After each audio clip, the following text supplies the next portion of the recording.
Hello નમસ્કાર, કેમ છો વાલા વિદ્યાર્થી મિત્રો? આપ સૌ વાલા વિદ્યાર્થી મિત્રોનું યુવા ઉપનિષદ ફાઉન્ડેશનના ડિજિટલ પ્લેટફોર્મ ઉપર હું ઉમંગ ઠક્કર હાર્દિક સ્વાગત કરું છું. મારા વાલા વિદ્યાર્થી મિત્રો, આપણે ઘણા સમયથી હાઈકોર્ટની બેલીફ અને પ્રોસેસ સર્વરની ભરતીની રાહ જોઈ રહ્યા હતા. આખરે એક ક્ષણ આપણી સમક્ષ આવી ગઈ કે ગુજરાત હાઈકોર્ટ દ્વારા આપણને સૌને બેલીફ અને પ્રોસેસ સર્વરની 210 જેટલી જગ્યા માટે ભરતીની જાહેરાત આપી દેવામાં આવી છે. વાલા વિદ્યાર્થી મિત્રો, જેના ફોર્મ ભરવાની શરૂઆત તારીખ 22 મે 2024 થી થઈ ચૂકી છે, જે તારીખ 15/6/2024 સુધી તમે એના માટે ઓનલાઈન એપ્લિકેશન કરી શકશો. તો આવો વિદ્યાર્થી મિત્રો, આજના વિડીયોમાં હું તમને જણાવું કે આ બેલીફની પોસ્ટ જે છે, પ્રોસેસ સર્વરની પોસ્ટ જે છે, શું છે, એના માટે તમે કઈ રીતે અરજી કરી શકશો, તેની લાયકાત શું છે, તેના ધારાધોરણો શું છે, તેની અંદર કેટલી વય મર્યાદાના લોકો અપ્લાય કરી શકે છે, એના માટે એપ્લિકેશન ફી ભરવાની શું રહેશે અને સમગ્ર ભરતી દરમિયાન કયો અભ્યાસક્રમ તમે ભણશો, એની ડિટેલ માહિતી મારા વાલા વિદ્યાર્થી મિત્રો આજના લેક્ચરમાં હું તમને આ યુવા ઉપનિષદ ફાઉન્ડેશનના ડિજિટલ પ્લેટફોર્મ ઉપર આપવાનો છું. ચાલો મારા વાલા વિદ્યાર્થી મિત્રો, શરૂઆત કરું અને શરૂઆતમાં તમને એક ધમાકેદાર વાત કરું તો એક એવી ભરતી મિત્રો તમારી સામે આવી છે જેનું લઘુત્તમ લાયકાત ધોરણ માત્ર 12 પાસ છે. દોસ્તો ધ્યાન રાખજો, લઘુત્તમ લાયકાત ધોરણ માત્ર ધોરણ 12 પાસ છે. તો છે ને પહેલી જ મજેદાર અને તમને ગમે એવી વાત વાલા વિદ્યાર્થી મિત્રો.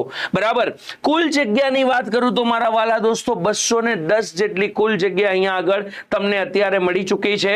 બરાબર છે, અહીંયા આગળ હું તમને બતાવું છું, આ જાહેરાત ક્રમાંક છે મારા વાલા વિદ્યાર્થી મિત્રો. બરાબર છે, ચાલો દોસ્તો આગળ તમને માહિતી આપું તો વિદ્યાર્થી મિત્રો, આ બેલીફની જે જગ્યા છે એ ગુજરાત હાઈકોર્ટે કયા ક્ષેત્રમાં આપી છે તો ધ્યાન રાખજો, આ હાઈકોર્ટ માટે નહીં પરંતુ જિલ્લા ન્યાયાલયો માટે અને ઔદ્યોગિક ન્યાયાલયો તથા મજૂર ન્યાયાલયો જે છે વિદ્યાર્થી મિત્રો, એના માટે પ્રોસેસ સર્વર અને બેલીફની ભરતી જે છે એ થવા જઈ રહી છે દોસ્તો. બરાબર છે, હવે તમારા મનમાં એક સૌથી પહેલો યક્ષ પ્રશ્ન આવશે કે સર આ બેલીફ એટલે કે પ્રોસેસ સર્વર જે લખેલું છે એનો મતલબ શું? તો સૌથી પહેલા મારા વાલા દોસ્તો હું તમને બેલીફ અથવા તો પ્રોસેસ સર્વરનો મતલબ સમજાવું તો એનો મતલબ એવો છે કે વિવિધ અદાલતો દ્વારા સમયાંતરેની કામગીરીના ભાગરૂપે વિવિધ પ્રકારના વોરંટ અને સમન્સની બજવણી કરવાની થતી હોય છે. આ જિલ્લા અદાલતો અથવા તો હાઈકોર્ટ પોતે પણ હોય, સુપ્રીમ કોર્ટ હોય કે કોઈ પણ પ્રકારની અદાલત હોય, તો એના દ્વારા જે સમન્સ અથવા તો વોરંટની બજવણી કરવા જવાનું હોય છે, આ સમન્સ અથવા વોરંટની બજવણી કરવા જવાનું કામ જે છે એ પ્રોસેસ સર્વર અથવા તો બેલીફનું હોય છે દોસ્તો. તે સિવાય તેની વધારે કામગીરી પણ હોય છે, કેટલીક અન્ય કામગીરી પણ હોય છે, પરંતુ જે સમય જતા તમે જાણશો, પરંતુ મુખ્ય કામ એનું આ હોય છે વાલા વિદ્યાર્થી મિત્રો. દોસ્તો આગળની વાત તમને સમજાવું તો કુલ જગ્યાઓની જો વાત કરું તો મારા વાલા વિદ્યાર્થી મિત્રો, જિલ્લા ન્યાયાલયો હસ્તકની જે બેલીફ પ્રોસેસ સર્વરની જગ્યાઓ છે એ ટોટલ 198 જગ્યાઓ છે. જ્યારે મારા વાલા દોસ્તો ઔદ્યોગિક ન્યાયાલયો અને મજૂર ન્યાયાલયો જે છે એના હસ્તકની જે જગ્યાઓ છે એ ટોટલ 12 જેટલી જગ્યાઓ છે. અહીંયા કક્ષા કેટેગરી વાઇઝ મેં તમને અહીંયા બાયફર્ગેશન બતાવ્યું છે કે જનરલ કેટેગરીમાં 114, એસસી માટે 10, એસટી માટે 20, એસસી બીસી માટે 39 અને ઈડબ્લ્યુએસ માટે 15 જેટલી જગ્યાઓ છે. બરાબર છે, જેમાંથી સ્ત્રી અનામત જે જગ્યાઓ છે દોસ્તો એમાં 29, 5, 10 આવી વિવિધ પ્રકારની અહીંયા આગળ પોસ્ટ તમને મૂકેલી દેખાશે. કુલ જગ્યાઓ તમને દેખાશે દોસ્તો.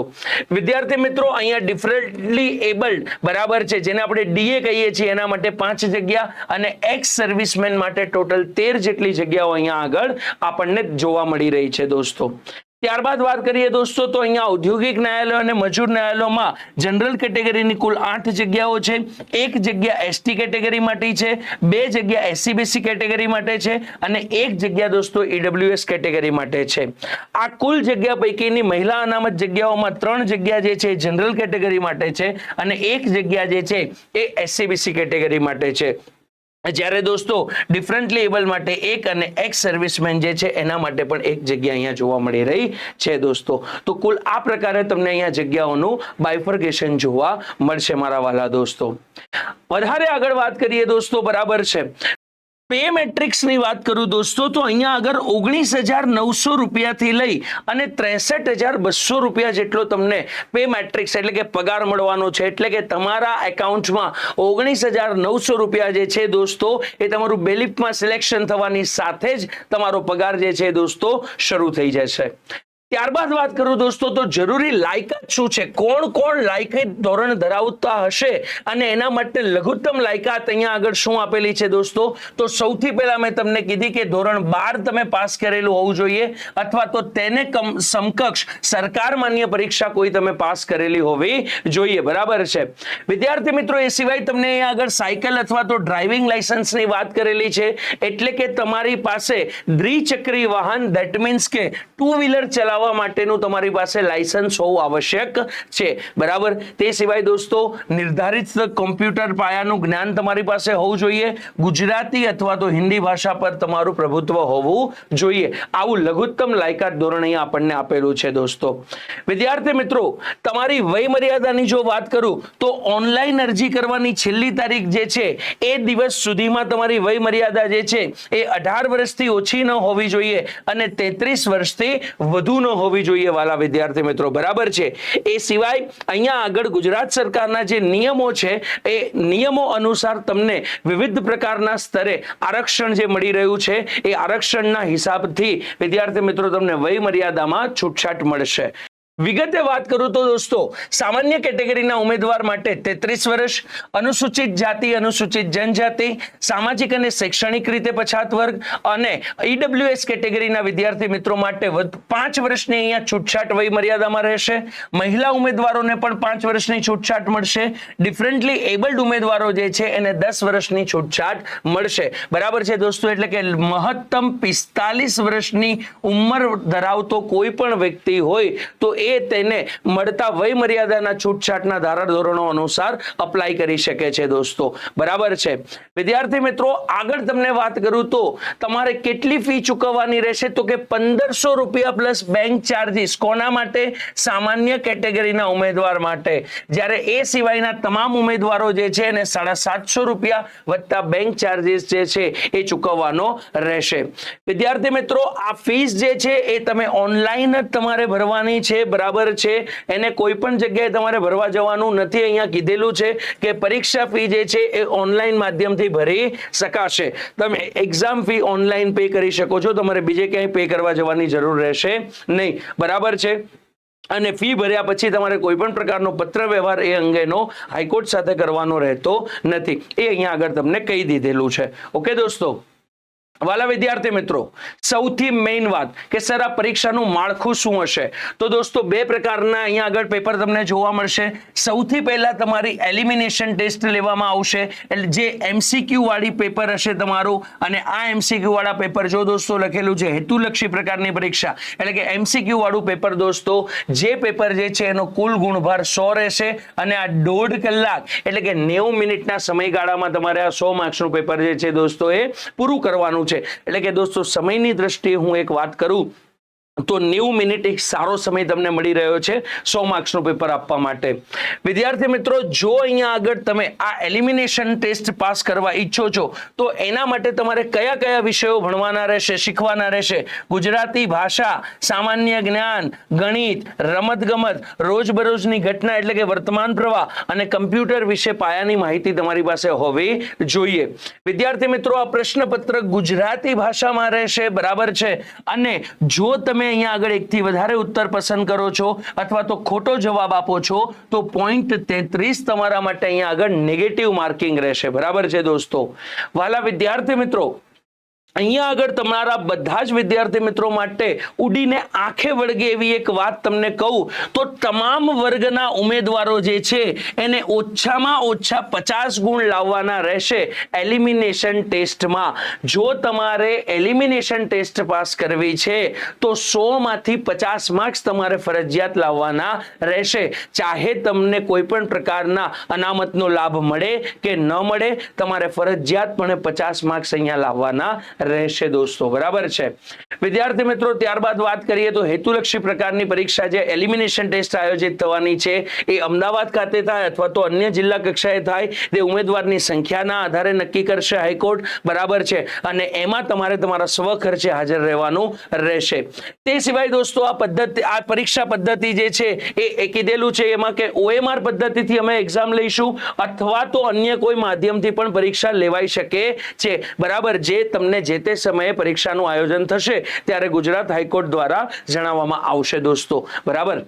આગળ વાત કરીએ દોસ્તો તો જો તમે એક વખત પરીક્ષા પાસ કરો છો એટલે હેતુલક્ષી પ્રકારની ધેટ ઇઝ એલિમિનેશન ટેસ્ટ, તો દોસ્તો મુખ્ય લિખિત પરીક્ષા તમારે આપવાની થશે જે ડિસ્ક્રિપ્ટિવ રાઇટિંગ હશે, વર્ણનાત્મક પ્રકારની હશે. આ પરીક્ષા કુલ 100 ગુણની રહેશે મારા વાલા દોસ્તો અને 3 કલાકમાં તમારે આ પેપર પૂરું કરવાનું રહેશે દોસ્તો. આ પેપરનું માધ્યમ ગુજરાતીમાં રહેશે જેનો અભ્યાસક્રમ કંઈક આ મુજબ આપેલો છે કે ફકરા પરથી પ્રશ્નોના જવાબ, એક વાક્યમાં પ્રશ્નના જવાબ, અહેવાલ લેખન, પત્ર લેખન, નિબંધ લેખન અને ટૂંકનોંધ, આવા 6 વિવિધ મુદ્દાઓમાં તમારે આ પરીક્ષા આપવાની રહેશે.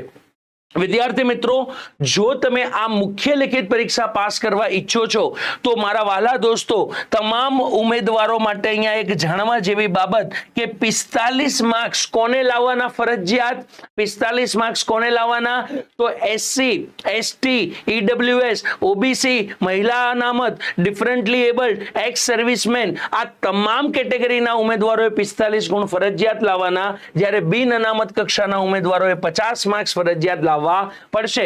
તો જ તમે આ વર્ણનાત્મક પ્રકારની પરીક્ષા જે છે એ પાસ થયેલા ગણાશો દોસ્તો, બરાબર છે. અને આના જ આધારે તમારું મેરિટ બનવાનું છે દોસ્તો.